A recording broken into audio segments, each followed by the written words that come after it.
नमस्कार स्टूडेंट्स। तो आज हम डिस्कस करने वाले हैं मेथड्स ऑफ राइटिंग सेट की दूसरी मेथड, जिसे रूल मेथड और सेट बिल्डर फॉर्म भी कहा जा सकता है। तो पहले वाले वीडियो में हमने डिस्कस किया था लिस्टिंग मेथड के बारे में। अभी इस वीडियो में हम डिस्कस करेंगे रूल मेथड यानी सेट बिल्डर फॉर्म के बारे में। तो ध्यान दीजिए, सबसे पहले हम स्टार्ट करेंगे rules of writing rule method. Rules मतलब सेट बिल्डर फॉर्म में लिखने के लिए कुछ रूल्स होते हैं, तो उसको हम पहले देखेंगे। तो यहाँ पे आपको स्क्रीन पे दिख रहे होंगे कुछ रूल्स।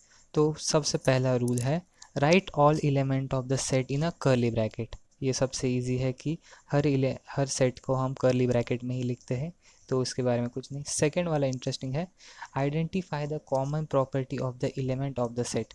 मतलब हर सेट की हमें एक कॉमन प्रॉपर्टी ढूंढनी है, यानी किसी भी सेट का एलिमेंट होते हैं उसकी कुछ खास गुणधर्म होते हैं, तो उसके बारे में हम एग्जाम्पल के थ्रू डिस्कस करेंगे। और थर्ड है हमारा write down the property in this format. अभी ये एक नया फॉर्मेट है जिस फॉर्मेट में आपको लिखना है।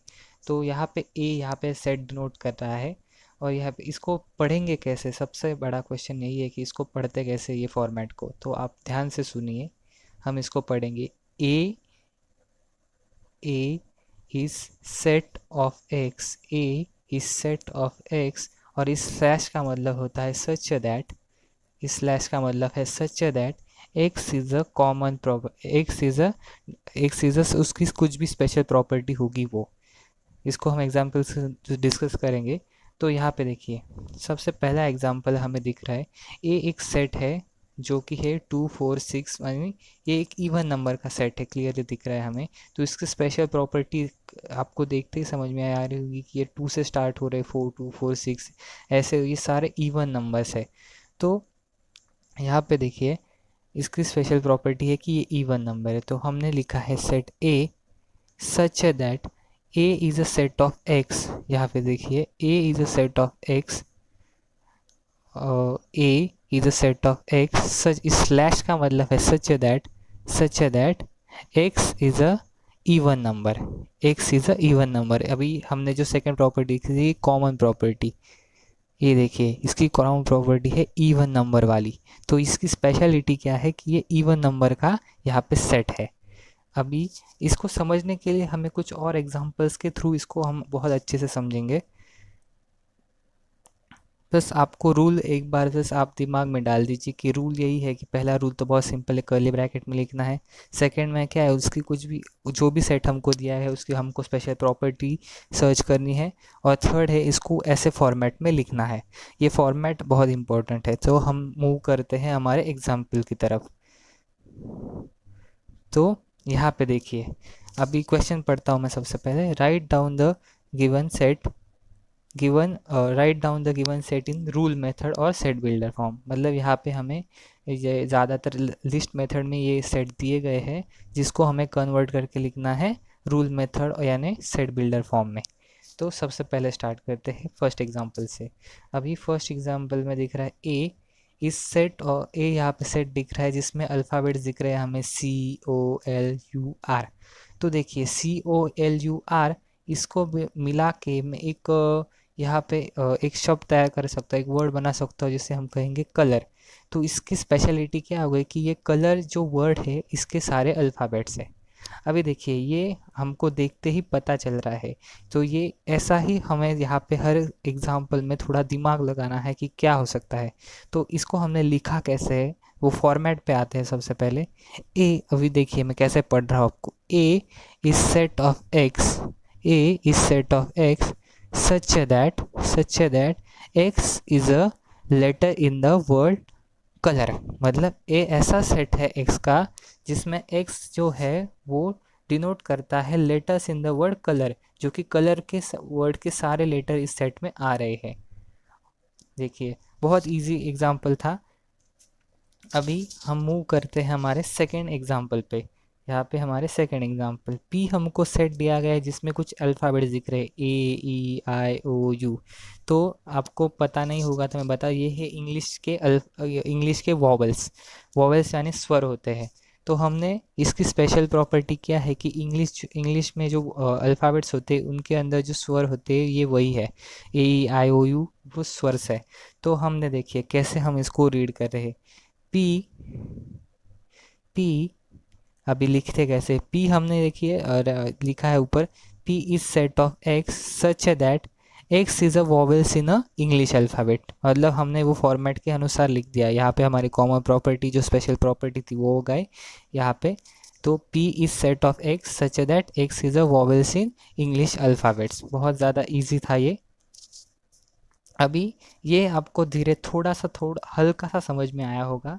अभी जैसे ही और एग्जांपल्स देखेंगे तो बेसिकली हम बेसिक आइडिया में बता रहा हूँ आपको कि यहाँ पे बस आपको डिस्क्रिप्शन लिखना है। यहाँ पे हम जहाँ तक की प्रॉपर्टी यानी डिस्क्रिप्शन लिख रहे हैं ऊपर वाले सेट का। अभी नेक्स्ट एग्जांपल देखते हैं। अभी नेक्स्ट एग्जांपल में देखिए, यहाँ पे बहुत इंटरेस्टिंग एग्जांपल है ये भी। तो यहाँ पे आपको दिख रहा है 1 2 3 यहाँ पे जो सेट दिया है बी, जिसके अंदर नंबर है 1 2 3 4 5। तो यहाँ पे देखिए सबसे पहले मैंने कैसे लिखा है इसको। सब ये भी, ये सारे आपको दिख रहा है, ये दूसरे एक दूसरे के लिए और है, मतलब हम इन सभी तरह से इसको लिख सकते हैं। तो सबसे पहले स्टार्ट की थी ये मैंने पहला वाला मैंने कैसे लिखा है। तो पहला वाला भी बहुत ही ईजी दिख रहा है आपको। x belongs to A, x v is a set of x such that x belongs to n। अभी ये देखिए ये कैसे पढ़ते हैं, ये साइन जो है ये बिलोंग्स टू का साइन है, मतलब बिलोंग्स टू हमने एकदम स्टार्ट में पढ़ा था कि ये कोई भी एलिमेंट, ये यहाँ पे x जो x एक एलिमेंट है जो n में बिलोंग करता है। तो n क्या है, तो n है नेचुरल नंबर, हमने स्टार्ट के लेक्चर्स में ही देखा था। तो यहाँ पे देखिए कैसे पढ़ रहे हैं हम, b is set of x such that x belongs to n, मतलब x है ये n का एक एलिमेंट है। और कैसे है, नेचुरल नंबर जो शुरू होते हैं 1 2 3 अप टू इन्फिनिटी तक जाते हैं, पर यहाँ तक तो इन्फिनिटी तक नहीं जा रहे। तो यहाँ पे सिर्फ लिमिटेशन क्या है 1 2 3 4 5। तो 5 पे यहाँ पे उसका एंड हो रहा है। तो हम देखेंगे 5 पे इसका एंड हो रहा है। तो मैंने देखिए गौर से देखिए कैसे लिखा है, मतलब यहाँ पे 1 से स्टार्ट हो रहे हैं 5 पे एंड हो रहे हैं। यहाँ पे मैंने साइन डाला है लेस देन इक्वल टू का, लेस देन इक्वल टू का क्या मैंने साइन डाला है। तो मतलब 1 और 5 के बीच के नेचुरल नंबर्स है। इसका मीनिंग क्या होता है 1 और 5 के, ये एक लैंग्वेज है, एक मैथमेटिकल लैंग्वेज है। अभी ये सिर्फ यही एक प्रकार नहीं है, ये तो बस एक पहला वाला हो गया। अब हम सेकंड की तरफ देखते हैं। सेकंड भी वैसा ही लिखा है, बस मैंने इस बार वर्डिंग चेंज कर दी है। b is set of x such that x is natural number between 1 and 5, मतलब ऊपर जो लिखा वही लिखा है, बस वर्डिंग के फॉर्मेट में। आप ऐसे भी लिख सकते हैं, पहले वाले जैसे भी लिख सकते हैं, और ऐसे भी लिख सकते हैं। अभी थर्ड केस में देखिए, इसी एग्जांपल को मैंने कैसे लिखा है और एक तरह से, B set of x such that x belongs to I. अभी आई क्या है, तो आई होता है सेट ऑफ इंटीजर्स का। इंटीजर्स मतलब पता होगा आपको, जिसमें नेगेटिव नंबर 0 और पॉजिटिव नंबर आते हैं, वो हम आगे वैसे भी एक बार देख लेंगे। तो यहाँ पे भी मैंने वैसा ही लिया है, और सेम लिखा है ऊपर के जैसा कि 1 और 5 के बीच में ये लाई कर रहा है, मतलब x जो है वो 1 और 5 के बीच में, एक और बीच एक x 1 और 5 के बीच में लाई कर रहा है। यहाँ पर भी मैंने लेस देन इक्वल टू का साइन यूज़ किया है। अभी फोर्थ में आता हूँ, उसी सेम एग्जाम्पल को मैंने और एक तरीके से लिखा है, b is a set of x such that x belongs to ये w, यहाँ पे w डिनोट करता है होल नंबर, w डिनोट करता है होल नंबर। और यहाँ पे देखिए मैंने थोड़ा सा तरीका चेंज किया है, मैं बस आपको एग्जांपल दे रहा हूँ कि आप किस अलग अलग तरीके से भी डिस्क्रिप्शन ले सकते हैं। यहाँ पे अगर आपके बेसिक क्लियर हो तो आप अलग अलग तरीके से भी इसका ये लिख सकते हैं, डिस्क्रिप्शन लिख सकते हैं। तो यहाँ पे मैंने देखिए 0 से लेके 6 तक एक्स ला कर रहा है, तो यहाँ पे मैंने हल्का सा साइन चेंज किया। यहाँ पे लेस देन इक्वल टू का था, बस मैंने इक्वल टू निकाल दिया, मतलब ये 0 से बड़ा होगा और 6 से छोटा। अगर 0 से बड़ा हो तो 1 2 3 4 5 हो सकता है, और 6 से छोटा मतलब 5 4 3 2 1, जो कि हमारा सेट आ रहा है। ये देखिए ये भी एक तरीका है और इसको लिखने का। अभी और एक तरीका क्या लिखा है मैंने, वापस x B set of x belongs to W, और वापस वो पहले के जैसा लिख दिया है। हो। अब इस सम को बार बार देखिए, स्क्रीनशॉट लेके देखिए कि एक ही एग्जाम्पल को हम कैसे अलग अलग तरीके से लिख रहे हैं। अभी आपको कुछ भी समझ में नहीं आ रहा हो तो बने रहिए इस वीडियो में, हम और एग्जांपल्स के थ्रू इसको समझने की कोशिश करेंगे। सेट बिल्डर्स फॉर्म थोड़ा सा डिफ़िकल्ट जाता है बच्चों को स्टार्ट में, पर आप जैसे इसका प्रैक्टिस करेंगे ज़्यादा से ज़्यादा, ये सबसे इजी बन जाएगा। अभी फोर्थ एग्जांपल की तरफ जाते हैं। अभी फोर्थ एग्जांपल में आपको क्या दिख रहा है? डी एक सेट है जिसके अंदर से लेटर ए, ई और टी।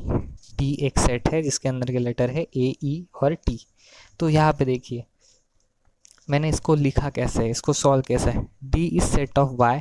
अभी देखिए ये मैं कोई आपने पहले देखा होगा लास्ट एग्जांपल में, कभी वाई यूज़ कर रहा हूँ, एक्स यूज़ कर रहा हूँ, तो इसका कोई पर्टिकुलर फॉर्मेट नहीं, आपको जो भी लेटर पसंद हो, A B C D up to Z, आप कोई भी यूज़ कर सकते हैं। ऐसे नहीं कि वाई ही यूज़ करना है, एक्स ही यूज़ करना है। तो यहाँ पे देखिए मैं अलग अलग आगे की देखेंगे कि अलग अलग तरीके का यूज़ कर रहा हूँ। तो वापस पढ़ता हूँ मैं। D is set of Y और such that Y is letter of the word T. मतलब टी जो वर्ड है उसके अंदर ये सारे लेटर्स आते हैं, टी के अंदर आते हैं, टी ए आते हैं। ये एक तरीका हो गया। और एक है सेकेंड में कैसे लिख रहा है, D is set of Y such that Y is letter of the word eat. ये ईट के भी वही लेटर है, तो आप ऐसे लिखिए या ऐसे लिखिए, दोनों आंसर करेक्ट है। ठीक है। अभी हम फोर्थ एग्जाम्पल, फोर्थ वाला एग्जाम्पल थोड़ा इंटरेस्टिंग है, सॉरी फिफ्थ वाला एग्जाम्पल जहाँ पे दिख रहा है A is equal to set of -4 and 4। तो यहाँ पे देखिए -4 और 4। तो यहाँ पे देखिए मैंने कैसे डिस्क्रिप्शन लिखा है इसका। A is a set of x such that X is number such that X square is equal to 16। मतलब यहाँ पे देखिए अगर आप एक्स की जब एक्स स्क्वायर इज इक्वल क्या डालेंगे, आप कौन सा नंबर डालेंगे तो आपको 16 आंसर मिले। तो हमारे पास दो ही नंबर है, अगर हम -4 और 4 डालेंगे तो ही हमें 16, मतलब -4 का स्क्वायर करेंगे तो भी आंसर 16 आता है, 4 का स्क्वायर करेंगे तो भी आंसर 16 आता है। इसके अलावा कोई भी नंबर यहाँ पे डालेंगे तो आंसर 16 नहीं आने वाला। होप आपको समझ आया हो। नहीं समझ रहा तो और कुछ जनरल एग्जांपल्स लेंगे। अभी ये सबसे लास्ट पार्ट है हमारे वीडियो का जिसमें हम देख रहे हैं जनरल एग्जांपल्स। जनरल एग्जांपल सबको पता होना बहुत ज़रूरी है। तो ये देखिए बहुत ही इजी है, कंसेप्चुअलाइज है, ध्यान से देखिए। तो यहाँ पे देखिए सिक्स्थ एग्जांपल यहाँ पे दिया गया है। सिक्स्थ एग्जांपल में दिख रहा है आपको कि n इज इक्वल टू 1 2 3 4, मतलब नेचुरल नंबर का सेट दिया है 1 2 3 4। तो इसको हम कैसे लिख सकते हैं सेट बिल्डर फॉर्म में? तो यहाँ पे देखिए y n is set of y such that y belongs to n। अभी इसको कुछ भी नाम दे सकते हैं, मैंने यहाँ पे नहीं दिया है, तो a b c d आप कुछ भी दे दीजिए। सेवेंथ में यहाँ पे नेचुरल नंबर का सेट, तो इसको हम ऐसे लिख सकते हैं। सेवेंथ है e इज इक्वल टू 2 4 6। ये देखिए हमने स्टार्ट के एग्जाम्पल स्टार्टिंग में ही इसका एग्जाम्पल दिया था। y is a E set of y such that y is N even number, y is N even number. Same हम ऑड नंबर्स के बारे में ही कर, सपोज यहाँ पे ऑड नंबर होते 1 3 5, ऐसे ऑड नंबर्स होते तो हम लिख सकते थे E set of y such that y is an odd number. बहुत ही ज़्यादा इजी है इवन से ज़्यादा ऑड का। सेम है हम यहाँ पे i, तो इन i डिनोट करता है इंटीजर्स को, i डिनोट कर रहा है यहाँ पे इंटीजर्स को। आप सब ध्यान से देखिए, मैंने यहाँ पे किसी भी सेट को नाम नहीं दिया है इस जनरल टर्मिनोलॉजी में, क्योंकि मैं यहाँ पे बस कंसीडर कर रहा हूँ कि आप कुछ भी नाम दे देंगे। सपोज़ मतलब मैं यहाँ सपोज़ कर रहा हूँ कि आप a इज़ इक्वल टू नाम दे देंगे, यहाँ पे b ले लेंगे, c ले लेंगे, कुछ भी रैंडम जो आपको पसंद हो। यहाँ पे आप c ले ले, suppose c is equal to ले ले। तो जो मैंने आपके लिए छोड़ दिया है, तो ध्यान से देखिए i जो है 8 एग्जाम्पल पे फोकस कर रहे हैं। i है जो सेट ऑफ इंटीजर्स है जिसमें सारे इंटीजर्स आते हैं। तो इसको हम कैसे लिखेंगे? तो सपोज मैं यहाँ पे इसको नाम दे रहा हूँ c, तो c is set of p such that p belongs to i। और यहाँ पे दूसरा तरीका क्या है कि ऐसा ऐसा लिखने का, अगर आपको नहीं जम रहा तो आप क्या लिख दिए, p इज एन इंटीजर्स। तो ये दोनों ही तरीके बिल्कुल करेक्ट है, आप जो आपको पसंद हो वैसे लिख लीजिए। ठीक है। अभी नाइन्थ हम देख रहे हैं होल नंबर्स का, तो वैसे फिर से नाम दे देंगे कुछ भी, c is equal to C is set of x such that x belongs to whole number, मतलब ये सारे होल नंबर आ गए। यह देखिए यहाँ पे मैंने ये बिलोंग्स टू का साइन यूज़ करके लिखा है, यहाँ पे मैंने वर्डिंग में लिखा है, दोनों भी करेक्ट है। आपको जो पसंद हो लिख लीजिएगा। अभी लास्ट में देखते हैं last example, 10th example. c is equal to 2 3 5 7 11 13। अभी ये देखिए ये सारे जो नंबर्स है ये प्राइम नंबर्स है, तो हम ना क्या लेंगे, तो c इज इक्वल टू यहाँ पे सेट लेंगे, c is equal to set such that C is set of Y such that Y is a prime number. ये प्राइम नंबर मतलब क्या होता है कि जिसको जो दो ही डिवाइज़र है, मतलब टू को बस दो ही डिवाइज़र है, टू को डिवाइज होने वाले नंबर है 1 और 2, 3 को होता है 1 और 3 से, 5 को 1 और 5 से, 7 को 1 और, तो इसके अलावा इसके कोई भी और डिवाइजर्स नहीं है। ये प्राइम नंबर का कंसेप्ट है। सारे नंबर्स देख लिए, इनको सिर्फ दो ही डिवाइजर्स होंगे, दो से ज़्यादा भी नहीं, दो से कम भी नहीं। तो ये है प्राइम नंबर का कंसेप्ट। ऐसे ही ये आपको होप थोड़ा बहुत तो आइडिया लग गया होगा सेट बिल्डर फॉर्म के। तो आइडिया बस यही है कि फॉर्मेट आप याद कर लीजिए और आपको डिस्क्रिप्शन बेसिक आपको क्लियर कर लीजिए और आपको डिस्क्रिप्शन लिखना आना चाहिए। फिर भी आपको अगर कुछ भी नहीं समझ में आ रहा हो तो कोई टेंशन लेने की कोई ज़रूरत नहीं, क्योंकि इसका जैसे जैसे और एग्जांपल्स लेंगे आपको समझ में आ जाएगा। तो नेक्स्ट लेक्चर में मैं इसके और 10 एग्जांपल्स लेने वाला हूँ, जिससे आपको ये टॉपिक बहुत अच्छे से समझ में आएगा। अगर कुछ भी डिफ़िकल्टी हो इसको समझने में, कमेंट सेक्शन में इसे अपडेट कर देगा। धन्यवाद स्टूडेंट्स।